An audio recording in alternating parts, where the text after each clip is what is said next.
আপনারা দেখেছেন সেই নতুন রাজনৈতিক দলের একজন শীর্ষ নেতা, যিনি ইতিমধ্যে যত বক্তব্য দিয়েছেন তত বক্তব্যই তিনি বাংলাদেশের রাজনীতিতে চরমভাবে বিতর্কিত হয়েছেন। সেই নাসিরউদ্দিন পাটোয়ারি তিনি বলেছেন যে বাংলাদেশের যে সংসদ নির্বাচন হয় সেই সংসদ নির্বাচনে তিনি 400 আসনের মধ্যে বলেছেন কমপক্ষে 300 আসনে তারা জয়লাভ করবে। এই অন্তর্বর্তীকালীন সরকারের সাথে এখনকার নতুন যে রাজনৈতিক দল গঠিত হয়েছে তাদের একটি সম্পর্ক রয়েছে। আপনারা জানেন সেই এখনকার অন্তর্বর্তীকালীন সরকারের কমপক্ষে 2 জন উপদেষ্টা সেই রাজনৈতিক দলেরই অংশ।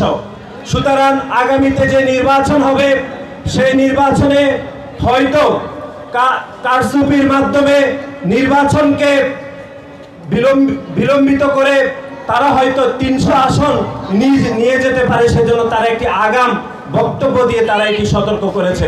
এবার ইঞ্জিনিয়ারিং ইলেকশনের যে তত্ত্বটি বাংলাদেশের রাজনীতিতে পরিচিত রয়েছে সেটি করতে নাসিরউদ্দিন পাটোয়ারি এরকম বক্তব্য দিয়েছেন বলে আমরা মনে করি। আমরা মনে করছি বাংলাদেশের কোন রাজনৈতিক দল বা কোন রাজনৈতিক ব্যক্তি জনপ্রিয় রয়েছেন কিনা অথবা জনপ্রিয় হয়েছেন কিনা এটির একমাত্র মাধ্যমই হচ্ছে জাতীয় নির্বাচন অথবা যে কোনো নির্বাচন।